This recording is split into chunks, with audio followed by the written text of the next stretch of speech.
Assalamualaikum warahmatullahi wabarakatuh. Perkenalkan, nama saya Diana Anggraini, Prodi Perbankan Syariah kelas B.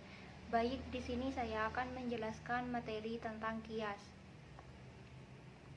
Pengertian kias dalam arti bahasa, kias adalah mengukur sesuatu dengan sesuatu yang universal yang sesuai dengan benda itu dan sesuai dengan benda-benda lain.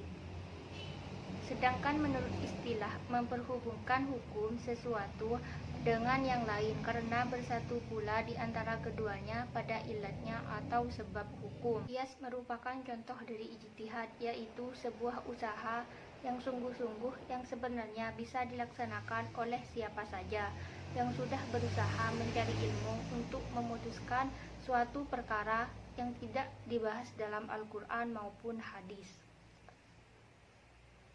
dengan syarat menggunakan akal sehat dan pertimbangan matang. Unsur-unsur kias. Mengenai hakikat kias, terdapat 4 unsur rukun pada setiap kias, yaitu yang pertama, suatu wadah atau hal yang telah ditetapkan sendiri hukumnya pembuat hukum. Ini disebut makis alaihi atau asyar atau musyabbabihi. Yang kedua, suatu wadah atau hal yang belum ditemukan hukumnya secara jelas dalam nas syarah. Ini disebut makis atau furuh atau musyabbabah.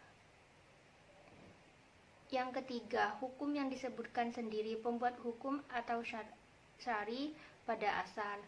Berdasarkan kesamaan asal itu dengan furuh, dalam ilatnya para mujtahid dapat menetapkan hukum pada furuh. Ini disebut hukum asal. Dalil hukum qiyas. Dalam hal penerimaan ulama terhadap qiyas sebagai dalil hukum syara, Muhammad Abu Jahrah membagi 3 kelompok, yaitu yang pertama, kelompok jumhur ulama yang menjadikan qiyas sebagai dalil syara. Yang kedua, kelompok ulama Zahiriyah dan Syiah Imamiyah yang menolak pengguna qiyas secara mutlak. Yang ketiga, kelompok yang menggunakan qiyas secara luas dan mudah.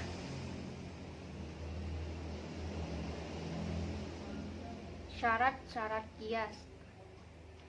Asal atau pokok.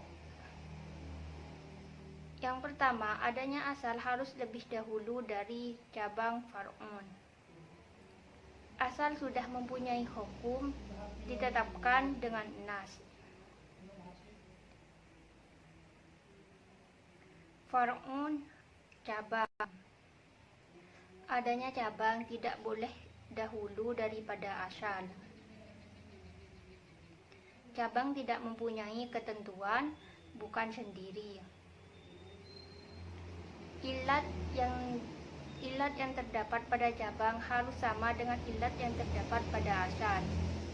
Hukum yang ditetapkan atas cabang harus sama dengan hukum asal. Ilat atau titik persamaan atau alasan. Ilat harus tetap berlaku. Ilat harus berpengaruh terhadap hukum. Ilat harus terang dan tertentu. Ilat tidak berlawanan dengan nas. Rukun qiyas. Qiyas al-aslu, pokok sumber hukum yang berupa nas. Nas menjelaskan tentang hukum atau wilayah tempat sumber hukum. Al-far'u atau cabang. Al-far'u adalah sesuatu yang tidak ada ketentuan nas. Al-hukum adalah hukum yang dipergunakan qiyas untuk memperluas hukum dari asal ke far' atau cabang. Al-ilah atau sifat. Ilat adalah alasan serupa antara asal dan far' atau cabang. Macam-macam pembagian qiyas. Pembagian qiyas dari segi kekuatan ilat yang terdapat pada furu dibandingkan pada ilat yang terdapat pada asal. Qiyas al-lawi, qiyas musyawi, qiyas adwan. Pembagian qiyas dari segi kejelasan ilatnya, qiyas jali, qiyas kafi. Pembagian qiyas dari segi keserasian ilatnya dengan hukum, qiyas mutsyir, qiyas mu'allim. Pembagian qiyas dari segi dijelaskan atau wujudnya ilat pada kias itu. Kias makna atau kias dalam makna asal. Kias ilat, kias dilalah. Perbedaan antara ijtihad dengan kias. Ijtihad mengenai kejadian-kejadian baik yang ada nas, tetapi janni wurudnya dan dalahnya yang tidak ada nas.